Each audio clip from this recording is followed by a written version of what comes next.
Olá, bom dia, meu povo. Graça e paz para todos vocês. Hoje eu queria fazer uma devocional diferente.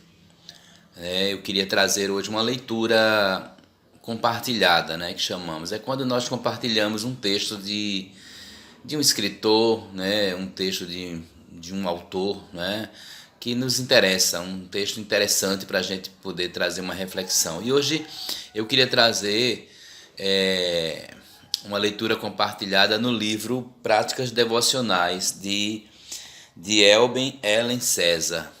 Né? Então, esse livrinho aqui é facilzinho de achar. Dá para ver aí?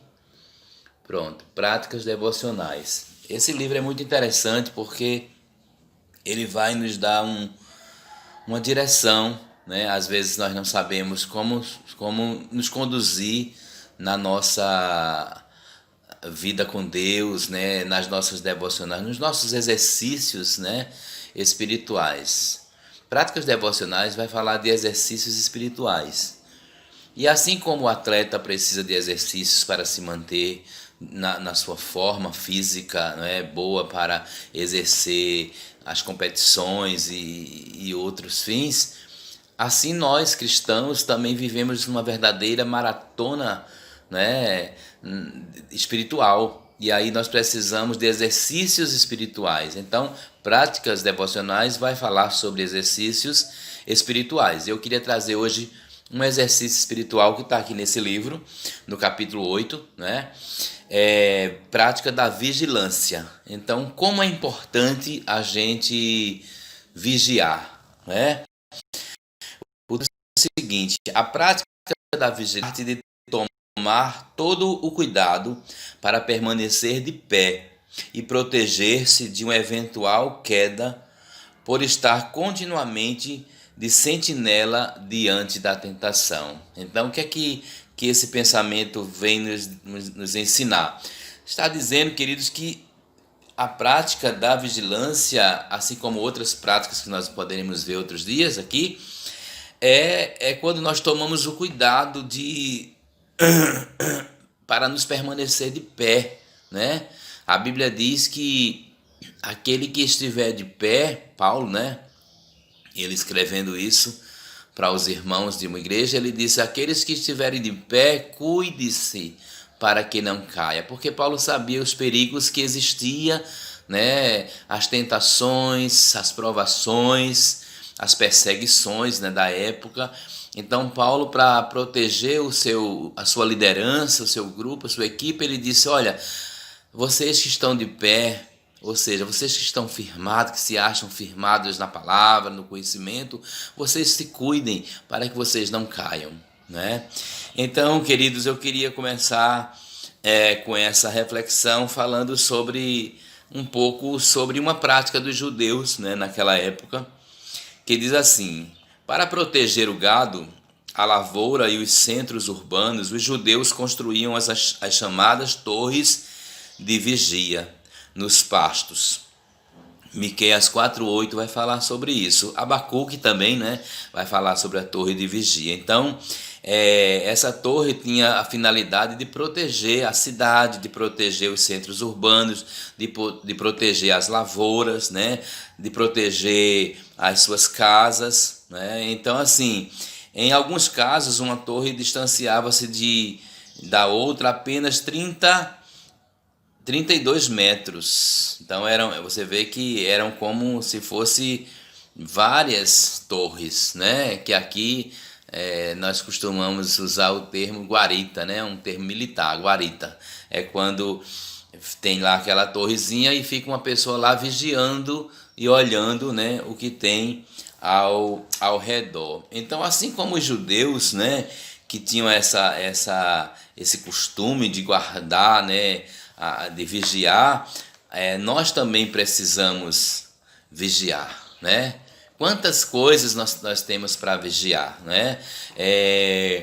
Jesus ele insiste muito na prática da vigilância quando ele usa o imperativo vigiai, né? E é interessante porque em Marcos 13:33 em diante, ele vai falar ele vai falar 3 vezes, no mínimo 3 vezes, sobre essa prática. E ele associa, é interessante que ele associa a prática da vigilância com a oração. Então, por isso você vai ver Jesus falando em várias passagens com seus discípulos, né? Ele associando a oração e a vigilância, quando ele diz orai e vigiai, né? Orai e vigiai. Paulo muitas vezes falou orai sem cessar, né? Então, a gente vê a importância e a prática, não somente da oração, mas também a prática da vigilância. E eu queria, né, temos um tempo curtinho nessa reflexão, eu queria trazer aqui algumas áreas de vigilância que nós podemos observar. A primeira área de vigilância é preciso vigiar a passagem obrigatória da palavra, ou seja, Salmo 141, verso 3 diz o seguinte: Põe guarda, Senhor, a minha boca, vigia a porta dos meus lábios. Então, o salmista estava aqui nos ensinando, né, de que é necessário pôr guarda nos nossos lábios, na nossa boca, porque precisamos de vigilância. E quantas vezes nós caímos por causa da língua, né? Nós caímos porque não sustentamos esse membro tão pequeno que a Bíblia diz, mas que é tão devastador quando é utilizado de forma negativa, né? De forma ruim. Uma outra área da vigilância é preciso vigiar a mente. Paulo diz que nós devemos proteger a nossa mente, né?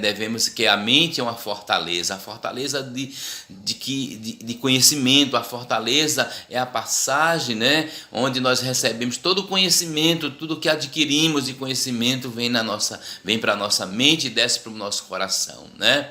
E aí, queridos, precisamos vigiar a nossa mente. Tudo o que é verdadeiro, né? Filipenses, Paulo diz assim no 4:8 de Filipenses: tudo o que é verdadeiro, tudo o que é respeitável, tudo o que é justo, tudo o que é puro, tudo o que é amável, tudo o que é de boa fama, se há alguma virtude,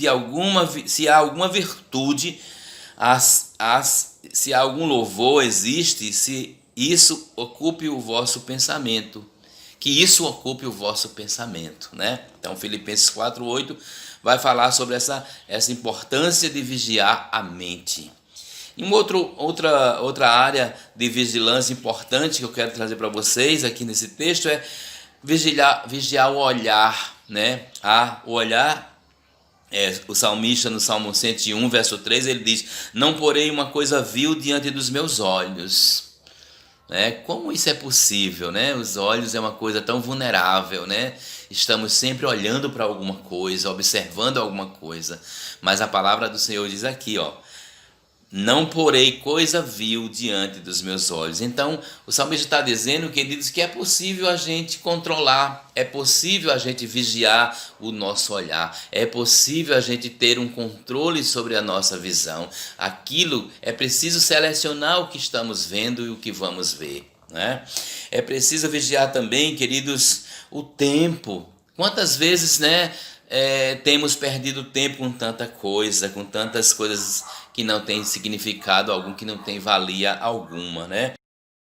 E aí, no 5:16 vai dizer o seguinte: procedei como pessoas esclarecidas, que tiram proveito do tempo presente, pois estes dias são maus, né? Uma versão da CNBB, né? É uma versão bem clara, né? Então, está dizendo que o nosso proceder deve ser de pessoas esclarecidas e não de pessoas tolas que não sabem o que estão fazendo, né?